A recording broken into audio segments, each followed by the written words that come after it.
C'est l'histoire de deux hommes qui découvrent un ouvrage du 19e siècle, Désobéissance civile, du philosophe américain Thoreau. Un texte qui semble étrangement actuel à l'heure de la profonde crise économique et politique de la Grèce.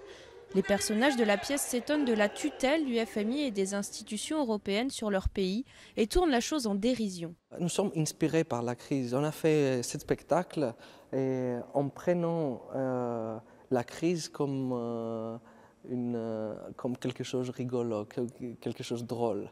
Parce qu'on doit avoir de l'optimisme, hein? on doit avoir de la force. On fait la rébellion contre la crise en faisant de l'art.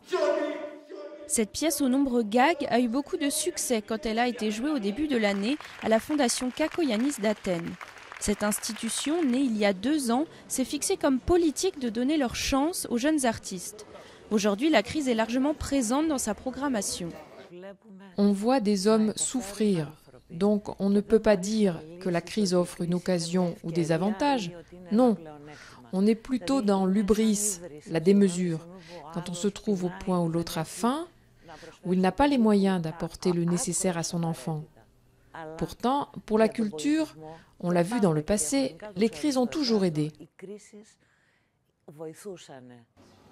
Et le public est souvent au rendez-vous, comme dans cette autre fondation privée qui accueille expositions et pièces de théâtre pour enfants. C'est fou. On a 60% plus d'entrées par rapport à 2009. Pourtant, les salles de cinéma ont perdu 7% de leurs spectateurs en 2011. Les institutions essaient de s'adapter en baissant leurs tarifs, tandis que l'État coupe dans les subventions. Le budget culture et tourisme a diminué de 18% depuis 2010 et l'essentiel est consacré à l'entretien des monuments historiques.